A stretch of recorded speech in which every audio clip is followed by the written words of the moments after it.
YouTube. I'm David Boucher, and welcome back to day 13 of my 6-month life transformation chronicle. It's a beautiful but cold weekend here in Houston, and I hope that either the weather is equally beautiful where you are, or that even if it's not, you're still managing to make the most of the weekend. So we'll start as usual, which is by asking, how are your baby steps going? How have they gone? Have they now translated to bigger steps that you're taking every day? And more importantly, are you seeing results from that? Today, though, maybe in keeping with the fact that it is the weekend, I want to talk about taking a step back and pausing. So the last 12 days have all been about taking action and moving forward and doing things. But sometimes we're human and we need to take a pause. So this was apparent to me yesterday, but it's also something I thought about because I've read a lot of articles about people, doing job searches and just working hours and hours and hours a day doing job search things. So applying to websites, constantly stressing about things. And even back when I had a job, this seemed like a very inefficient use of time. Now granted, money's got to come in. If you're not making money, as I'm not now, you have to maximize time. But sometimes, as we say in business, you have to shrink to grow. And conversely, in your own personal time, you just have to hit pause, take a step back to grow and make more progress. And this was made very clear to me at the end of yesterday evening, so Friday evening.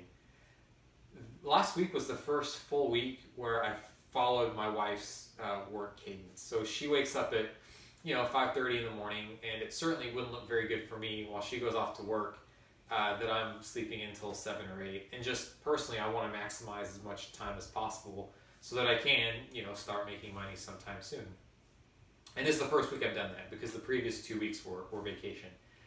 And I've found that I actually have less time to do everything that needs to get done now as opposed to when I had a job. I mean, there's always some information on a website, like a profile piece I have to update, or there's some research I'm doing for someone. And so by the end of yesterday, I was just completely wiped out, even though I still had a couple things on my list left to do. The biggest one being doing a Udemy module. So I try and keep a pace of one every single day. Now I know that in the past 12 videos, which have all been about action and going forward, I've said that it takes time to build good habits. And if you're not diligent about it and you backslide once, you might backslide twice, and all of a sudden you've undone all of your progress. So I'm extremely conscious of, if I don't do something, what are the knock-on effects going down the line? Like, is this gonna snowball into something where I don't finish? What I'll tell you is I just took an honest assessment of where I was, which was my head hurt, I wasn't thinking clearly, and even if I did do this Udemy module, it'd probably just be wasted time because I wouldn't get anything from it and I'd have to redo it the next day so that I did get something from it. So I said, you know what? I'm just gonna take it easy. I'm going to make doubly sure and force myself that I get it done tomorrow so I can immediately get back on the right track, and we'll see what happens.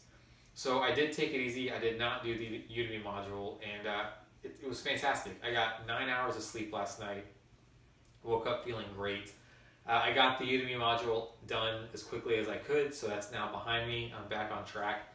And more importantly, because I was watching this with a clear mind, I had 2 or 3 ideas of things that I was like, okay, I've got to try this. And so just now I finished sitting down with a Python session, and I'm trying to put together some code in interesting ways. So there's no doubt that taking that pause was everything I needed to get myself going, get myself motivated, and do more productive work later.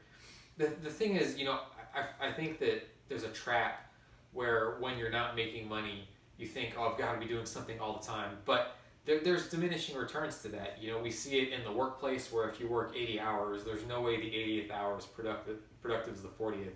And I find that here too. So I'm very comfortable having done this with the idea of still taking weekends off. That pause on Friday night was everything I needed. And it's not to say that I won't be doing anything on the weekends that's productive. I was doing that even when I was working. I think now the idea is just, I don't want to feel constantly like I have to be doing something or else nothing's going to happen. The way that you get fresh ideas and the way that you attack everything is to take a break. And so, yeah, fine, like I'm not making any money now, but I'm very happy with sticking to a cadence where I work really hard during the week and work on weekends. Or, so I'm sorry, take the weekends somewhat off.